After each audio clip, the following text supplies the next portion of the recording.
whatever your trigger is, do it the same all the time.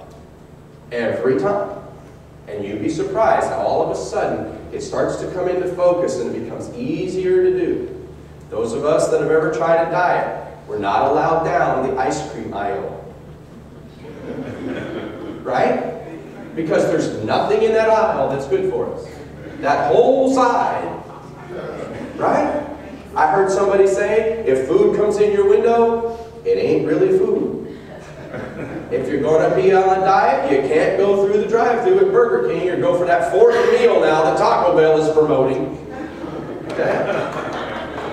That's somebody like, yeah, I know what you're talking about. I was just there last night. Okay? It's all about doing it the same and getting in a routine. It's the basics, doing it the same thing over and over and over again. And I promise you that when Tiger Woods steps down with his coach and he says, I'm not hitting it very well, the first thing the coach will say is, let me see how you're holding the club. Basics. It's the basics. Spend time with God.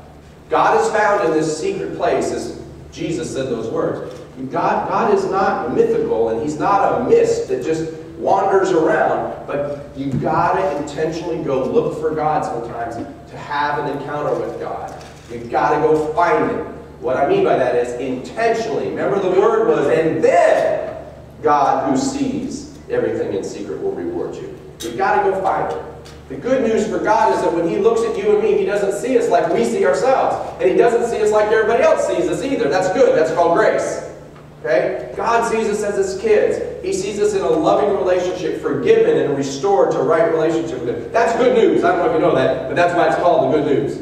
It's because we can be different even in the eyes of God. The more time you spend with God, sooner or later you'll walk into your quiet time with God and you'll find Him there. You walk in and go, there's God again. I sense it. I know it. I know what that feels like. I know what I heard. But you have to do it, the basics, over and over and over again to get it. You and I, I love this. It becomes impossible for us to doubt God the more we know Him, because the more we know Him, the more we'll find out that great is His faithfulness. O God, my Father, Thou changest not. The more you know God, the more you'll be able to trust God, because you won't doubt Him anymore. Finding God in the secret place, entering in, you'll find Him right in the center of that. But most of all, what I want you to know is this: God's not playing hide and seek.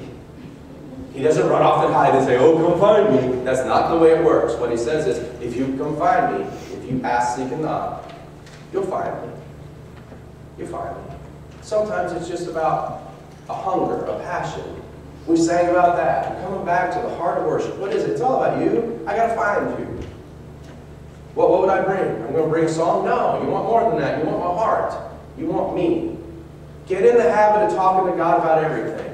God, I'm getting ready to have a rough day today. I'm scared this one kid's going to see me at school. I got a test coming up. Talk to God about a job review that you got coming, or a business decision you got to make. Talk to God about everything. Why? You talk to everybody else about everything. Talk to God about it. Here's why. Because you miss God at 6:30 in the morning, you're going to miss God at 8:30 in the morning, because He's not a part of the plan.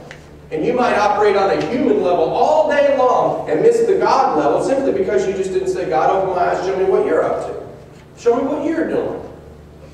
It's weird how when we say, God, if you'll send me somebody today, I'll love on them. And all of a sudden somebody you haven't talked to in ages will call you. You'll get an email. They'll walk through the door of your office and say, can I talk to you for a minute? You seem different. I got something I'm going through. And you'll just be going, oh, how'd that happen? Because you got on God's plan.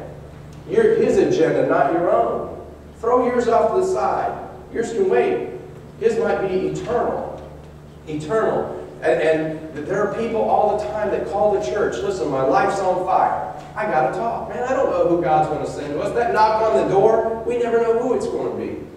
That can happen to you, but you got to get on God's plan. God, what are you trying to tell me? What are you trying to show me? Send me somebody today. Let me be Jesus to somebody today. It's weird how it happens. You invite God into your plan, you begin to see things His way. The more you see things His way, the more you trust Him. The more you trust Him, the more you follow Him. The more you follow Him, the more your life is full of joy. It's all about basics. It's all about time.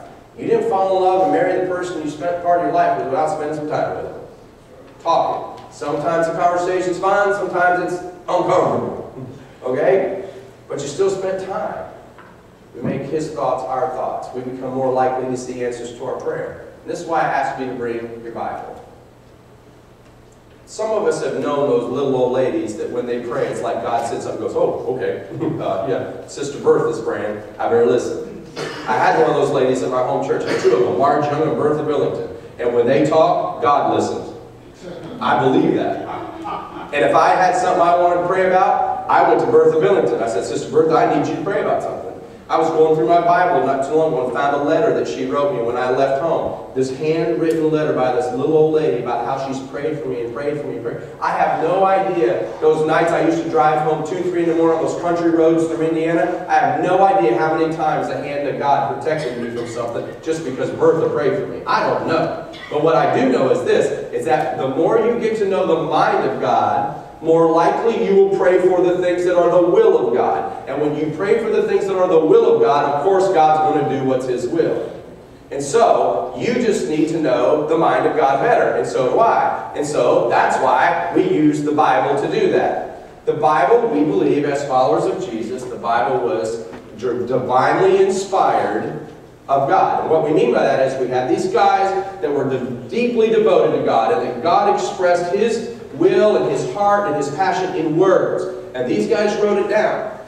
We believe that the Bible, it shows us the heart and character and nature of God. That's one of the foundational principles of being a Christian. So, if we take the words that they used, because those are God's words, then we can pretty well be assured that we're praying for what God would want. Because God wanted it then, it would make sense that He would want it now. Why? Thou changes not, thy compassions, they fail not. I mean, we sang that. Okay? So here's how I want to show you how to use your Bible for your prayer life. So you got your Bible, right? I want you to turn to Psalms. Psalms is the book pretty much right in the middle of your Bible. Psalms is a collection of prayers. We often use it in worship service for a call to worship, like a time of celebration, or to plan or to open our times together. But I want to show you how you can use the book of Psalms, and this is on your sermon notes. For example, if you are looking for protection, you need protection from something, you could use Psalm 3. On my Bible, it's page 788. Well, it is right there. Okay, so this becomes your prayer. This isn't any longer the prayer of David. This is the prayer of Tom, or the prayer of whatever your name was earlier in the service. You yelled out what your name was, so hopefully you remember. So this is your prayer. O Lord, how many are my foes? How many are those who rise up against me? And there are many saying of me, God will not deliver him. But God, you are a shield around me. You bestow glory on me, and you lift up my head. And so to you I cry aloud, because I know you will answer me from your holy hill. I lay down and sleep, I wake again, because it's the Lord who sustains me. Verse 8, because, Lord, it's from you I will experience deliverance. So you use the words of David as your prayer for protection. Okay? I'll give you a couple more here. Psalm 8. If you are just amazed at God's character and God's personality, you would pray this. Lord, how majestic is your name in all the earth. You have set your glory above the heavens. It's from the lips of children and infants that you have ordained praise, because of your enemies, to silence the foe and the avenger. When I consider your heavens and the work of your fingers, the moon and the stars which you have set in place, what is man that you are mindful of him? The Son of Man that you would care for him. You have made man a little lower than the angels and crowned him with glory and honor. You've made us ruler over the works of your hands. You put everything under my feet. Now it becomes your prayer. Now I'll give you a couple more. Psalm 46. Tough times. Tragedy comes. This was used a lot right after 9/11. Psalm 46. God, you are our refuge and our strength. You are an ever-present help in my trouble. Therefore I will not fear. Though the earth would give way, the mountains would fall into the sea. Though the waters roar and foam, and the mountains would quake with their surging. What is God's response? Verse 10. Be still. Be still and know that I am God.